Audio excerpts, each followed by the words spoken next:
As expected, the New York Yankees traded Aroldis Chapman to the Cubs in a 5-player deal. Now, according to Joel Sherman of the New York Post, owner Hal Steinbrenner still wants this team to make a push for October and will not allow a fire sale. The Yankees still are entertaining offers for Andrew Miller, but the price for the reliever is very steep, a source telling ESPN's Britt McHenry.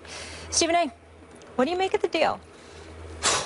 I'm not happy about it because even though he won't allow a fire sale, I'm talking about Mr. Steinbrenner. You know, I'm a diehard Yankee fan. You know, I think George Steinbrenner is the greatest owner in the history of mankind. I love my Yankees. I miss Derek Jeter very, very much.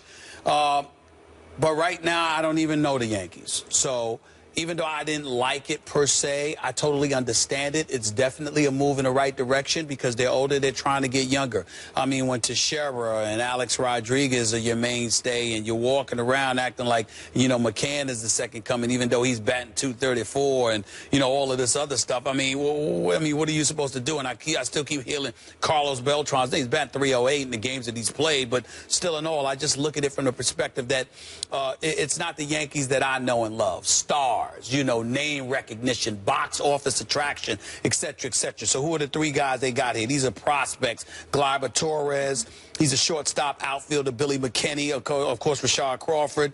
You know, I give them credit, and they got Aaron Warren as well. So I give them credit where credit is due. They got young studs. These are prospects in the minors.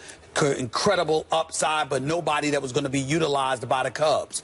That's the story with the New York Yankees. They're moving in the right direction, but damn it, they ain't winning anything anytime soon, and I'm accustomed to the Yankees winning World Series. When I think about the Cubs, can't knock this move at all. First of all, they're smart. Theo Epstein obviously has proven himself to be a brilliant executive, even though he's misquoted me from time to time in the past. That wasn't nice, but I'll deal with him when I see him. In the end, what this comes down to is that when you look at Theo Epstein, what he's done in Boston, what he's doing now in Chicago, he has built not just a contender, but the favorites to win the World Series. This closes the deal. He's right not to trade Schwarber, even though he can't play for you for the rest of the season because he's a stud. He shouldn't go anywhere. You got Rizzo in the crew and Castro and those boys. You don't mess with that.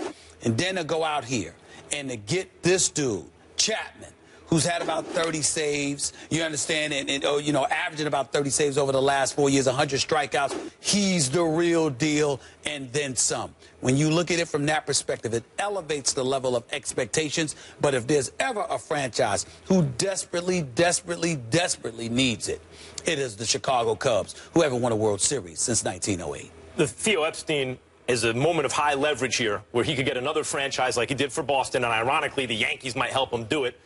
Get another franchise hasn't won in 100 million years a World Series. That's why he traded his #1 prospect in the deal for Chapman. You know, and from the Yankees' point of view, they have a deep bullpen, so they're dealing from an area of strength. They have need in the farm system for good, young, talented players, so they got the area of need. Outfield, the shortstop, yep. All that. Yankees, here's why you don't recognize these Yankees. Because George Steinbrenner is gone, and in his place, Hal Steinbrenner is not as competitive as his father, clearly. That's, absolutely because not. This is all the result. I want to let people know what just happened here. Careful what you wish for. Major League Baseball, first they got all the steroids out of baseball, then all the offense went down, and then they aimed like a laser beam a new luxury tax with repeater offender thresholds very high, aimed at the Yankees, and it worked. Yankees probably not going to make the playoffs for the 3rd time in 4 years. And you know what's happened since then? Everyone stopped caring about baseball. So, like, careful what you wish for. I hope everyone's happy right now. Hal Steinbrenner has this luxury tax he really needs to get under. He has TV partners, and they own the Yes Network and everything. They have to keep that money going, have to give fans the impression that they're competing every year. So he can't get under the luxury tax threshold and reset everything so we can jump over it again and really get all the players they need. And yet, he's not competitive enough to affect his bottom line in a way to smash through the luxury tax threshold, since they're already over it, and sign everyone they need because it's so punitive, the luxury tax. That's why the Yankees are in this position where every year they're a little over 500. They're not going to make the playoffs. If they make the playoffs, they're not going to go on a run. So I just want everyone to realize what just happened. The New York Yankees, at the trade deadline, the #1 brand in the history of baseball by far, just traded the hardest thrower in the history of the game at a time where they're only 4.5 out of the wild card. That's right. I mean, that's the new state of baseball. Everyone thinks they want parity. Everyone thinks they want the PEDs out of baseball. You got it. how do you like it? Because box office says not that much. I feel your point on that, but getting back to Chicago, listen, I find myself as a native New Yorker actually rooting for the Cubs. I mean, damn, you ain't won the World Series since 1908. I mean, it's pretty damn bad. And I don't know why the hell I mentioned Castro. I meant Chris Bryant. Yeah. But what I'm saying to you is that Chris Bryant said, I mean, this kid is a stud. Rizzo's a stud. Leo Zobrist.